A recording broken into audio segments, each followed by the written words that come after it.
This is exactly 87 meters kung saan man ako nakatayo gamit tong motor na pula. Wait, namatayan pa nga. Wait lang. Punta tayo dun sa may lilim. Ayan, It's the Boya BYM1V that I bought from Lazada. So i-unbox natin to today. And looking at the box, you'll see some of the features that this device has. As you can see here. So first, let's unbox it. So first thing you see dun sa loob ng box is yung maliit na pouch. Ayan, nakalagay Boya. Let's see what's inside. So first, you'll have your dead cat. And the next one is your TRS to TRRS cable for smartphone connection. And then your TRS to TRS cable for your camera use. And then the Type-C cables used to charge both devices. And then some quality stamps, warranty card, and the sticker. Ayan. Kaya na bahala sa inyo lalagay. And then, last but not least, the device itself. And touching it for the first time, you'll notice na sobrang gaan niya at napakaliit. So here's the mic, the transmitter, and this is the receiver. Mas magaan yung receiver kaysa dun sa mic. And here them side by side. And ganyan yung size nila sa palad ko. Ayan. As in, maliit lang talaga siya. So first in the front, you'll see the light indicator and the Boya branding. And on the side, the power button and the mono and stereo adjuster. And then the top, yes, your 3.5 female port. And for the mic, same, light indicator sa harap, and then Boya branding din sa harap. And then dito naman is yung power or mute button pag nakabukas, and then the gain control, is level 1 to 7. And the 3.5 female port din, kung gusto nyo saksakan ng lavalier. At dito naman is yung dead cat mount and the actual microphone. And dito naman sa side, sa bandang kanan is yung noise reduction button. So now let's pair the two. Ganito lang siya i-pair mga kaibigan. Buksan nyo lang pareho. Wait kayo ng mga 3 seconds. Ayan. Pag nag-steady na yung ilaw niya, pair na yan. So, mas mabilis pa yung pairing kesa dun sa explanation. Tapos na natin siyang i-pair. You know the drill, audio test na. So, ang naririnig niyong boses ngayon or audio is coming from the built-in mic ng smartphone. And now, let's switch to the wireless mic. Ayan. So, narinig yung audio na ngayon is yung from wireless mic. Naka level 4 tayo. Based kasi dun sa boses ko, para sa akin, ang sweet spot niya is 4 o 5. Pagdating kasi sa 7, napakalakas nung gain. Kung gusto nyo marinig, beware nga pala dun sa mga naka-headphone, dadalhin nating level 7. Ayan. Sa level 7 na siya, ganito yung sound. Para sa akin, napakalakas. Kaya, babaan lang natin. And then, kung gusto nyo namang i-on yung noise reduction feature, kung naririnig nyo yung background noises dito sa paligid, umuulan and then may nagpapadugdug sa baba, let's try to turn it on. Ito yan, yung button na yan. Nakalagay NR. And mag-green. Okay. So yun, naka-on na yung noise reduction feature. Yung results nito may vary sa depende kung anong type ng boses ninyo. Pero in general, siya, para siyang muffled. Pero syempre useful to pagka halimbawa nasa labas ka, sobrang ingay. Ayan. It's a good thing na meron siya. And also one of the reason bakit ko siya binili. Ito, mapunta naman tayo pag camera yung gamit. Kung gusto nyo gamitin yung settings ko, papakita ko dyan sa screen. Kung hindi naman, kayo na lang bahala, no? Depende naman sa boses yan eh, kung paano. Naka manual audio ako sa camera. Ang gamit ko is Canon camera, Canon M6 Mark II. Applicable din sa ibang brand. Meron din dong option for manual audio. So yung naririnig nyo is yung onboard mic ng camera. Now let's switch to this. Hello? Ayan.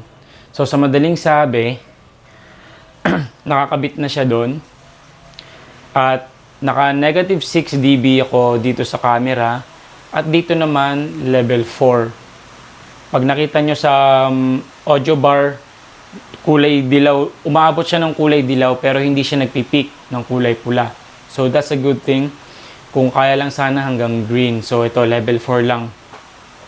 At speaking ng mga ulan, ayan, umuulan ulit. So probably narinig nyo yung mga background noise.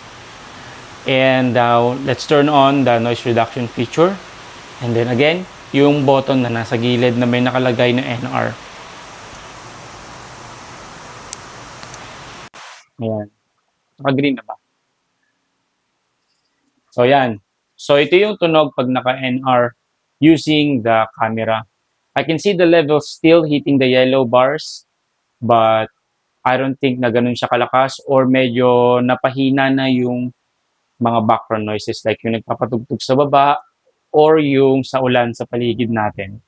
So, ito yung tunog niya pag sa camera. Ngayon, try naman nating lumabas at i-try yung distance test. Okay. Nandito na tayo sa labas to do the distance test based kay Boya. On paper, meron siyang 60 meters of wireless transmission. This is exactly 87 meters kung saan man ako nakatayo gamit tong motor na pula. Wait, namatayan pa nga. Tayo dun sa may lilim. Ayan, forward ako. And this is, sabihin na natin roughly, ito yung pang 60 meters. Or, ayan, kakaway yung kamay ko. Ganyan. Kaliwang kamay. And then, kanang kamay. So, syempre wala naman mag-vlog ng ganito kalayo. I think, it's just an assurance na kahit medyo mapalayo ka dun sa transmitter or sa receiver is hindi ka madi-disconnect. Ayan siya. So yan, papalapit na ako. Hawak-hawak ni Prince yung camera and then I'll turn left. Tara, Prince.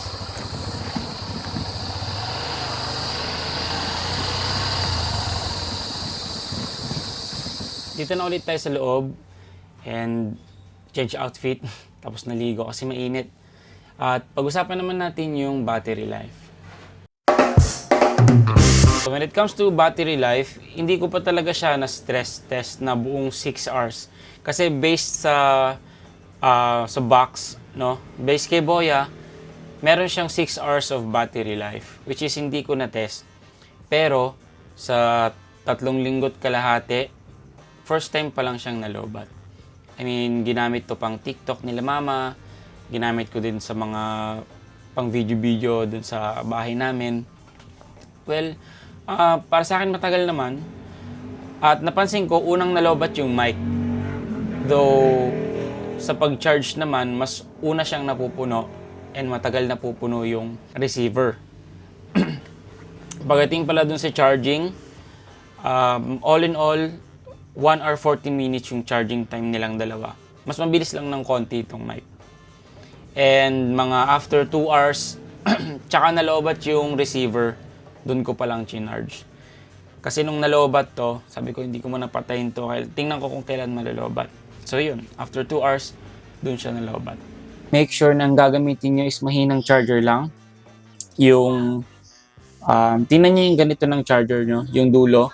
Make sure na meron siyang 5 volts and 2 amp hour. Or recommended ni Boya is 5 volts to 1 amp hour. Huwag kayong gagamit ng fast charger kung gusto nyo tumagal. Yung battery life nung device. So, yan, for the longevity purposes. Build quality, unang hawak mo pa lang, you'll know na well-made siya. Hindi siya mumurahing hawakan, yung tipong alam mong parang mumurahin. Hindi rin siya ganun ka-premium. So, nandun siya sa middle, leaning towards premium quality. Ganun naman yung feeling niya. And napansin akong difference pagdating sa weight, mas mabigat yung receiver kaysa dun sa mic. All in all, para sa akin, maganda yung quality niya. And feeling ko magtatagal. There's no claim of any weather sealing. So, ingat-ingat lang pag gagamitin nyo sa labas, pag maalikabok or maulan-ulan. Baka masira. So, when it comes to audio quality, aminin ko, dito ako pinaka hindi concern bago ko siya bilhin. Dahil bago ko bumili, marami akong mga kinonsider na brands kasama to. At based dun sa mga test, malinis naman yung mga audio nila. Kahit yung mga mumurahing boya ng mga wireless mic, yung mga parang ganito lang kalit, yung black, malinis naman yung audio. Pagdating lang dun talaga sa noise reduction feature, mararecommend ko siya pagka talagang maingay talaga yung labas. Yun, magagamit ko siya. Pero kung video na ganito, dito ka sa controlled environment, I don't think na kailangan mo siya. So, yun lang. So, it's a good thing to have. One of the reasons ba't ko siya binili, gaya ng sinabi ko kanina. Pagdating dun sa audio, straight out of this device, walang edit-edit. Kanina nyo pa naririnig. Para sa akin, malinis to. Mga nagustuhan kong feature, simulan natin dun sa mic, which is yung kanyang pick-up pattern is omnidirectional. So, ibig sabihin, kahit hindi siya nakatapat sa bibig ko, or nakalagay lang siya sa gilid, mapipick up niya yung boses na kung saan man nanggagaling. So, pick-up pattern niya paikot. Ganyan. At syempre, yung naririnig nyo ngayon, which is yung noise reduction feature dahil napakaingay sa labas. So, yon. And for both of them, Type-C na sila pareho. Marami na kasi tayong Type-C ngayon na device. So, yan, future-proof. And pagdating naman dun sa receiver, sa likod, meron siyang 3.5mm na port doon to monitor your audio real time. Hindi mo siya mapapakinggan pag halimbawa pinlay mo siya sa camera at dun ka mag-earphone, hindi dun gagana. As in for live monitoring lang talaga siya. So, it's a plus for me. And yung mono in stereo adjuster, napaka-helpful nun pagka halimbawa meron kang dalawang transmitter, one receiver, make sure na naka-stereo kayo. Pero pag ganitong mga solo-solo lang, okay lang mag-mono dyan. So, yon. So, para sa akin, yun yung mga highlights ng device na to. At yun yung mga pinaka-nagustuhan ko sa kanya. Conclusion. First, I just want to make sure, or I just want to let you know na magbibigay ako ng update, no, pagka medyo matagal-tagal ko na siyang nagamit. First, dun sa distance test, hindi na ako nagtaka. I expected naman na mag-i-exceed siya dun sa 60 meters. Tinry ko talaga ng medyo malayo. Umabot tayo ng 87. Well, okay pa naman. So, napansin ko lang na huwag ka talagang tatalikod pagka nandun ka na sa ganun kalayo. Kahit sa 60 meters, huwag kang tatalikod kasi mawawalan ka ng audio parang ganito. Sa phone, dito yung pang 60. Dito sa bahay na to. So, yun. So, okay naman sa akin yung build quality. For single use, gamitin mo lang yung mono. Pagka dalawa na kayo nagsasalita, make sure na nakaswitch siya sa stereo. That's all for today. Sana nagustuhan niyo yung review. Kung may hindi man ako na-cover, siguro sana paki-comment para ma-cover natin siya sa next video. And I'm definitely gonna make a second video, follow-up, or supplemental video na pagka medyo matagal ko na siyang nagamit. So, salamat po sa panonood. And once again, ride safe everyone. And this is Rob Zolo, and see you.